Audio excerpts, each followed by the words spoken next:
Привет, меня зовут Стас Быков, сегодня поговорим о монетизации Shorts. Давайте разбираться в новых правилах, которые работают с 1 февраля. Как вы знаете, сейчас в ленте Shorts будет показываться реклама, и авторы канала будут на этом зарабатывать.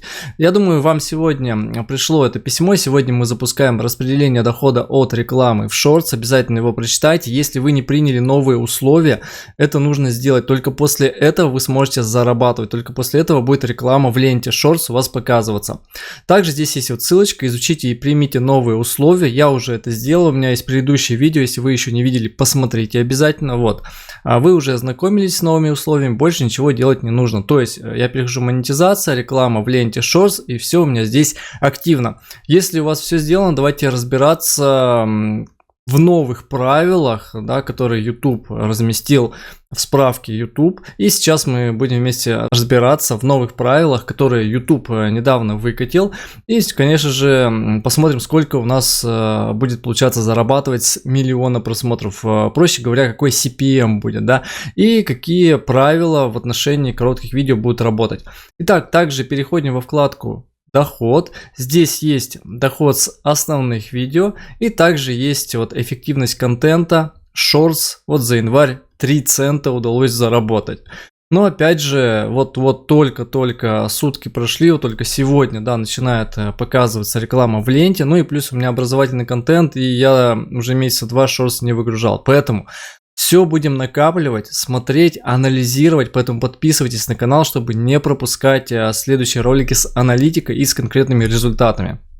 Итак, переходим в правила монетизации Shorts. Давайте посмотрим, что же здесь нам YouTube говорит. Итак, с 1 февраля показывается реклама, принимаем обязательно условия, и в отношении коротких видео действуют те же самые правила, что и в полноформатных видеороликах, то есть правила монетизации роликов, повторение чужого контента, то есть авторское право, условия использования YouTube, все это также применяется.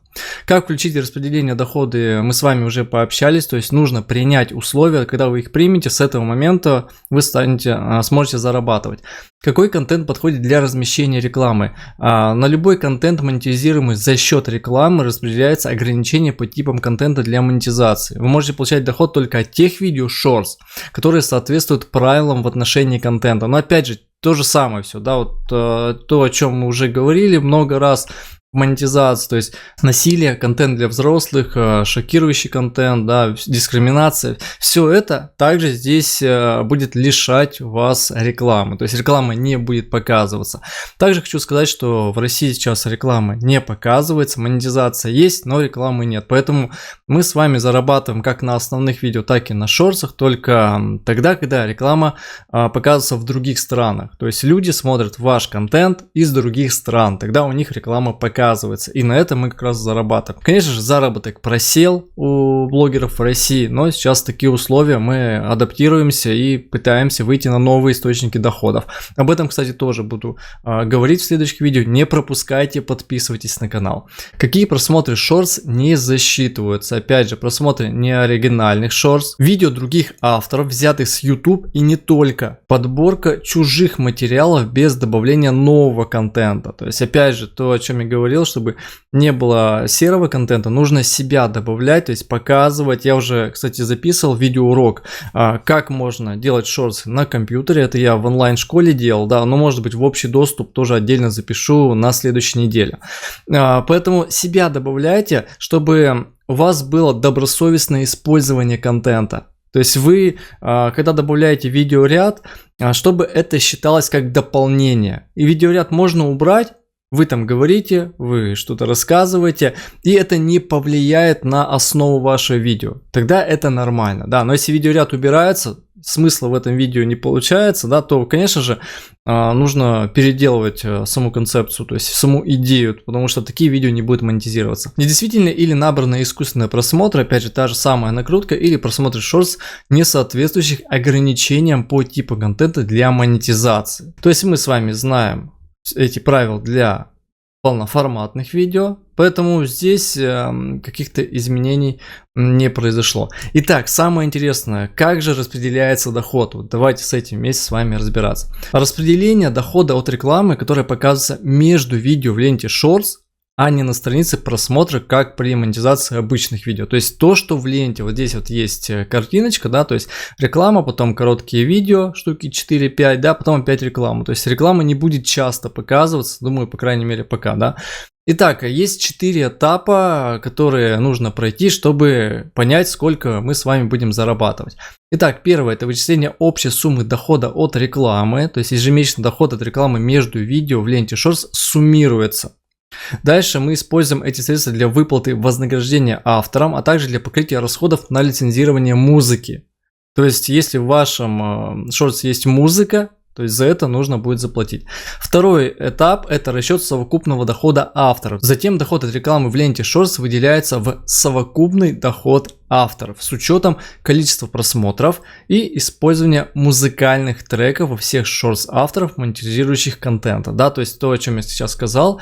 Если в коротких видео нет музыки, весь доход от его просмотра включается в совокупный доход.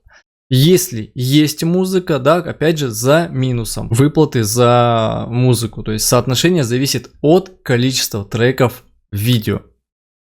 Например, если в видео Shorts включена одна композиция, половина дохода от его просмотра идет в совокупный доход автора, а другая покрывает расходы на лицензирование музыки. Если используется 2 трека, в совокупный доход авторам выделяется только треть дохода от просмотров этих видео. А на оплату лицензии приходится оставшиеся 2/3. То есть треть, если вы 2 музыки включаете, да, то есть 1/3, то есть 1/3 часть, одну из 3 частей вы только зарабатываете. Третий этап – это распределение совокупного дохода авторов. Далее мы рассчитываем, какая сумма из совокупного дохода причитается автору. Она зависит от его доли в общем числе просмотров в каждой стране. Например, если вы набрали 5% действительных просмотров всех Shorts загруженных, да, вам выделяется 5% от совокупного дохода. То есть, опять же, всех Shorts в стране. Понимаете, какой плавающий показатель будет от страны к стране. То есть, прямо вот нельзя будет сказать, что вот столько авторы точно будут зарабатывать. Да, и опять же, это зависит от конкретного момента, сколько в этом месяце было общих видео, да, сколько в следующем видео. То есть очень интересная формула, она такая динамическая, и нужно будет, конечно, анализировать этот момент. Итак, 4-й этап – это распределение дохода между авторами. Мы добрались, наконец-то, когда уже деньги выплачиваются, авторы монетизирующего контента получают 45% причитающего дохода от видео. Это не зависит от того, использовали они музыку или нет. То есть 45% уже от суммы, которая набралась вот здесь вот до 3-го этапа. И здесь вам выплачивается 45%. Но сами понимаете, если есть музыка, то заработок у вас будет меньше. В итоге получается, что доход мы не будем получать в нескольких случаях. Если мы не приняли условия от просмотров шоу, загруженных музыкальными партнерами, от недействительных просмотров, от рекламы, которая показывается пользователям в ленте Shorts, до просмотра видео, например, Mavhead, это опять же баннер вот на главной странице, то есть эта реклама тоже она не учитывается, то есть мы с этого зарабатывать не будем. От рекламы на страницах навигации в проигрывателе Shorts тоже за эту рекламу мы не получаем. Итого вот модель распределения дохода от рекламы в ленте Shorts. То есть мы опять же все эти 4 этапа видим. Вычисление общей суммы, расчет доли, распределение и выплаты. Как вы видите, формула очень сложная. Опять же, все будет нестабильно, а в динамике, поэтому коэффициенты эти будут меняться. Итак, давайте, вот это все сложно было, непонятно, давайте простыми словами. Да, вот есть пример, разберемся, сколько же мы будем зарабатывать за 1 000 000 просмотров. Или за 1000 просмотров посчитаем, чтобы проще было. Например, в России короткие видео авторов, всех, кто монетизирует шорты, набрали 100 миллионов просмотров. Вот все авторы в России набрали 100 миллионов просмотров. Дальше общий доход от рекламы в ленте Shorts составит $100 000. В 20% этих видео используется один трек. Но это примерно, да, может быть в 60%. Тогда заработок будет еще меньше у авторов. Поэтому совокупный доход автора составит $90 000. а 10 тысяч пойдет на оплату музыкальных лицензий. То, о чем мы опять же с вами говорили выше. А ваше видео с Shorts набрало 1 миллион просмотров, поэтому вам полагается 1% от совокупного дохода авторов, то есть $900. На эту сумму не влияет наличие видеомузыки. Так, $900 мы с вами получаем за миллион просмотров при условии, да, что суммарно 100 миллионов просмотров набрано. Если набрано суммарно, ну, грубо, миллион просмотров, и вы набрали миллион, у вас 100% получается совокупный доход. Но это нереальная ситуация, просто для примера, чтобы было понятно. Вы получаете 45% причитающего вам дохода, то есть заработок $405 в России за миллион просмотров. Итого, при этих условиях, при условии, что набрали 100 миллионов просмотров, что треки в 20% видео, мы с вами получаем, я здесь написал, 40 центов за 1000 просмотров.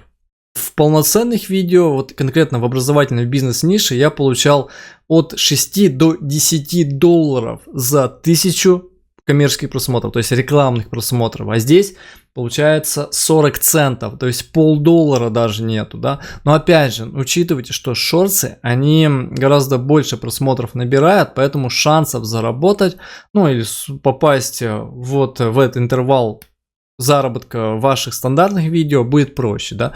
Но опять же мы видим, что с миллиона просмотров получили $405. Что дальше? Использование стороннего контента в видео Shorts. Если вы загрузили ремикс или используете контент, принадлежащий третьим лицам, просмотры коротких видео будут распределены между вами и сторонним правообладателем. Это нужно для того, чтобы рассчитать совокупный доход авторов и их доли. То есть важный момент, да.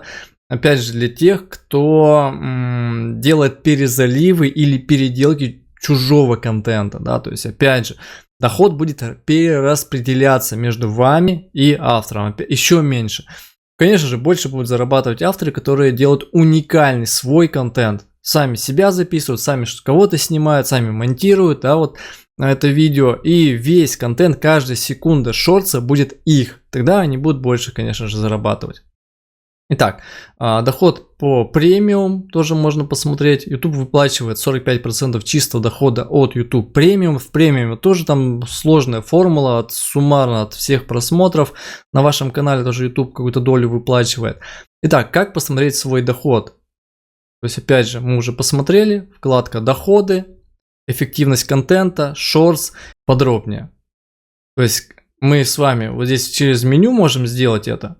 Через фильтрацию Shorts выбрать, и мы видим, сколько у них заработок в данный момент. Опять же, эту статистику мы будем собирать, будем анализировать, будем выяснять, как это все считается, сколько в итоге удается заработать. Ну и частые вопросы, почему весь доход от рекламы Shorts суммируется, формат объявления отличается от рекламы в обычных видео, поэтому мы разработали особую стратегию распределения дохода. Распределяя общий доход на основе количества просмотров, мы можем выплачивать вознаграждение всем, кто публикует и монетизирует короткие видео, а не только тем, рядом с чьими видео показывается реклама. То есть, если даже рекламы не было вот в вашем видео, после и до вашего видео, вы все равно получаете вознаграждение. То есть, стратегия так-то очень умная, да? Кроме того, такая модель упрощает работу с музыкальными лицензиями и позволяет авторам создавать контент, не беспокоясь о снижении дохода из-за использования треков видео. Тут, конечно, спорный момент, и надо ли использовать треки видео, потому что если вы используете, вы выплачиваете правообладателю также процент, да, то есть если вы не используете, то эти деньги становятся вашими, которые вы бы выплатили, да. Авторы действительно получают 45%. Ежемесячный доход от рекламы между видео в ленте Shorts суммируется. Мы используем эти средства для выплаты вознаграждения авторам, а также для покрытия расходов на лицензирование музыки.